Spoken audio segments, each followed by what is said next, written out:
If you walked into any British Nan's house in the 70s or 80s, it was immaculate, spotless. You could eat your dinner off the floor, not because she wanted to, because that's just what you did. But here's the thing. She didn't have expensive chemical sprays, no robot vacuums, no aesthetic plastic bins from Instagram. She had pure working class frugality and a set of strict household rules that were absolutely non-negotiable. Today we're counting down 20 forgotten Nan habits that kept home spotless. Make sure you stick around for number 7, which was definitely your Nan's favorite. Number 13, which is the absolute best hack for your kitchen. And number 17, which people are actually starting to use again today without realizing they're just copying their Nans. Let's get into it. Number 1, the newspaper and vinegar window polish. Right off the bat, the classic screwed up newspaper, bit of white vinegar, that's it. No Winderlin, no spray bottles, just yesterday's Daily Mirror and vinegar from the chip shop. Rub it in circles. Windows came up absolutely sparkling, streak-free, cost nothing. Your Nan did this every Saturday morning without fail. Number 2, the damp tea leaves on the carpet. This sounds mad until you understand why. Before vacuum cleaners were common, sweeping carpets just sent dust everywhere. So your Nan would sprinkle damp tea leaves from the teapot across the carpet. The leaves trapped the dust. Then you'd sweep it all up together. Genius. Completely free. And it left a faint tea smell which was somehow comforting. Number 3, donkey stoning the front step. The ultimate northern working class flex. That step had to be pristine, white, clean. You'd get a donkey stone, which was a block of abrasive cleaning stone, and scrub that step until it shone. If your step wasn't perfect, the neighbors absolutely talked. It was a matter of pride. Your doorstep represented your standards, and your Nan's standards were sky high.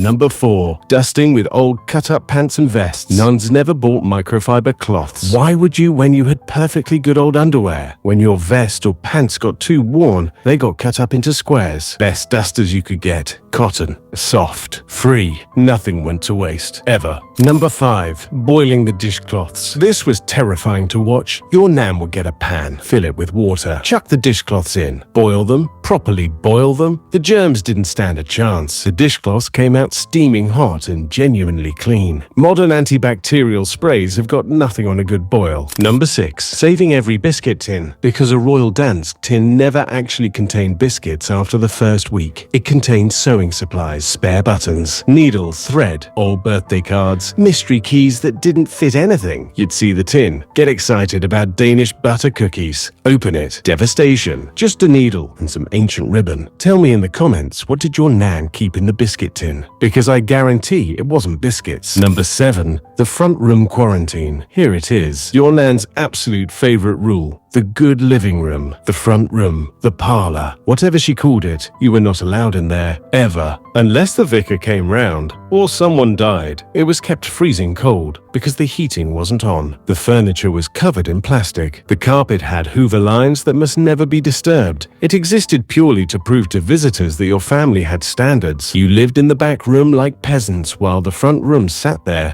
perfect and empty like a museum. Number 8, bleaching the teacups. Your Nan drank about 40 cups of tea a day. The good china got stained brown from tannin, so once a week she'd soak them in diluted bleach. Get those stains right out. The cups would come up pure white again. Looked brand new, slightly terrifying method, but it absolutely worked. Number 9, stiff net curtains. The nets got washed regularly. But here's the trick. Your Nan would wash them with sugar water, made them dry stiff as a board. They'd hang perfectly, never droop. And they stopped the neighbors from seeing in while she could still see out. The nets were her intelligence network. She knew everything that happened on that street. Number 10, newspaper on the freshly mopped floor. Kitchen floor just mopped, still wet. But life had to continue, so your Nan would lay down sheets of newspaper, creating a literal path across the floor. You'd walk on the papers, no footprints on the clean lino. When it dried, she'd pick up the papers. Floor still perfect. Genius. Number 11, polishing the brass every Sunday. The mantelpiece clock, the fireplace fender, the letterbox. Anything brass got polished until it shone like gold. Brasso and elbow grease, it was a Sunday ritual. The smell of brasso is absolutely burned into anyone who grew up with a Nan who cared about brass. That sharp chemical tang mixed with pride. Number 12, the frayed toothbrush. When your toothbrush was too worn for teeth, it became a cleaning tool.